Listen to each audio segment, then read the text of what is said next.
O Enhira Feto reta uma confiança o Ministério Ruma tem que utilizar a oportunidade NB e a rodia.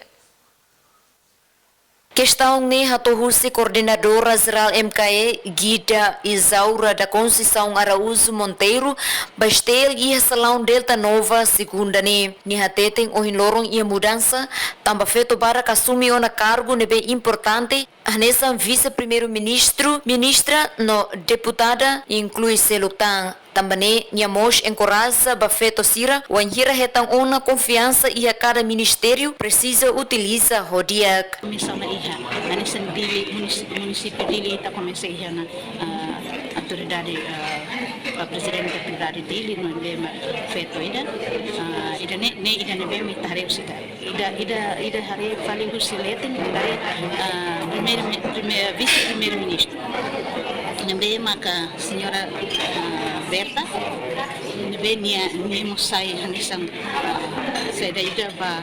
motivação de bafeto seguro Iha Timor, senhora Berta, na história da Baita Feto, atau motiva Ita Feto,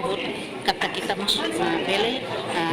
iha postura posição dele. Também dane makita mos Ita Feto, mos unsa para bele oportunidade agora da dau, devemos todo iha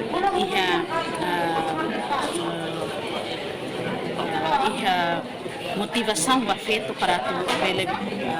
desenvolver. Então, estamos tendo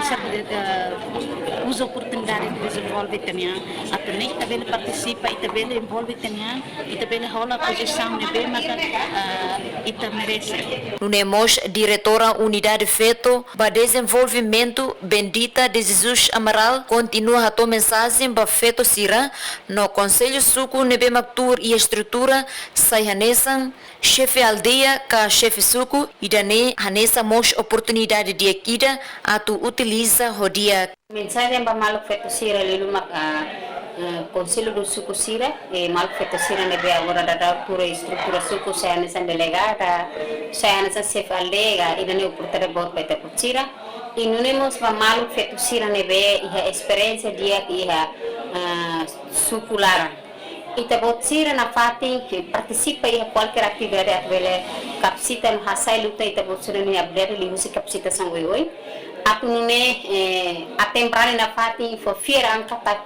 ita mos direito ne behana sa ho maluk manisira Emerenciana Pinto, Estel News.